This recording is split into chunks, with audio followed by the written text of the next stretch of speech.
Welcome to the Deep Dive. We're here to plunge into some really fascinating concepts and help you get well-informed fast. That's the goal. So imagine this powerful ancient conflict. But the secret weapon isn't what you'd expect. It's like unwavering conviction. Mm-hmm. Today we're diving into something pretty extraordinary from our source material. Firstfruits. And how they act as witnesses of the commandment. It's a deep topic. Connects to overcoming death, resurrection, truth itself. Exactly. Our mission today is really to unpack what it means to be a first fruit and, the incredible implications for perseverance and ultimately victory. Yeah, let's get into it.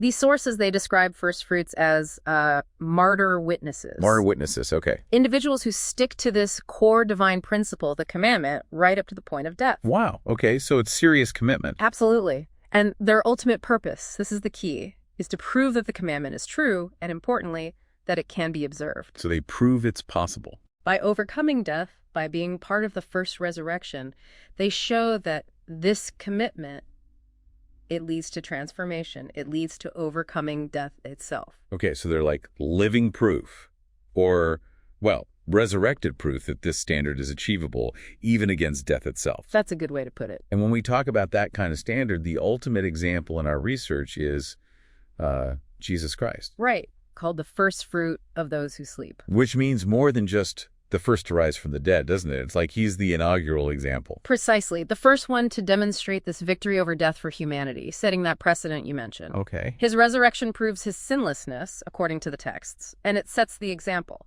He kept the commandment fully. Even, and this is a point the sources make, even in what they call a cursed body, meaning like mortal, subject to death. Exactly. Subject to suffering, mortality, all of it. He showed it was possible, providing that pathway for others. That feels like a huge ask for regular people, though. Oh. How do the sources bridge that from Jesus's example to, us? Well, that's where the first fruit of the Holy Spirit comes in. Okay. According to the material, those who receive this are empowered. It makes it possible for them, even with their own cursed bodies, to also overcome death. So they can follow that path too. Yes. Leading to their own resurrection transformation. It confirms them as adopted children, inheriting this 1,000-year kingdom the texts mention. And this empowerment, does it connect to Satan? I remember reading something about that. It does directly. It exposes Satan's big lie, his claim that the commandment is just impossible for humans. So these human first fruits, empowered by the Spirit, they basically dismantle that lie by living the truth of the commandment. That's a core idea. They prove him wrong, even facing death. And there's this really striking detail about Satan's ultimate defeat. He's confined to Hades, described as this dark pit. Yeah, a place of confinement, like a pit of worms in the metaphor. And he's defeated by these very first fruits. Yes. And the sources use this provocative image. God uses what are metaphorically called maggots, these seemingly insignificant beings, to trample Satan. Maggots. That's unexpected. It is, but it suggests divine power works in counterintuitive ways, elevating the humble, using the unexpected to achieve victory.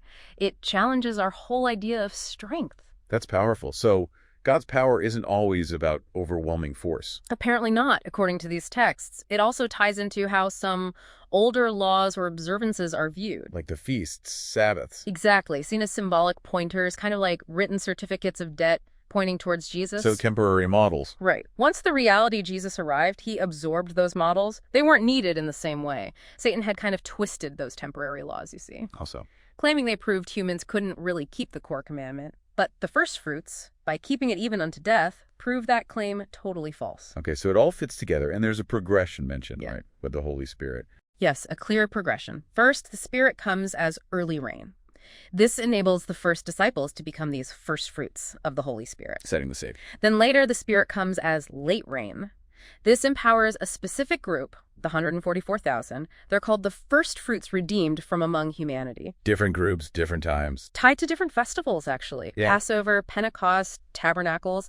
The texts frame these as key moments in a divine harvest schedule. Like a spiritual timeline. Precisely. And once that predestined number of first fruits across these stages is complete, then the truth of the commandment is fully, undeniably established.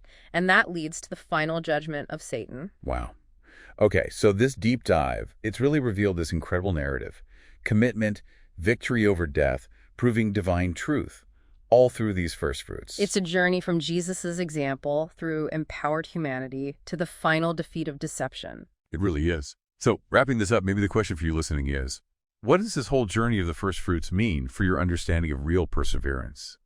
And maybe the surprising power that unwavering conviction can have, even when things look totally insurmountable.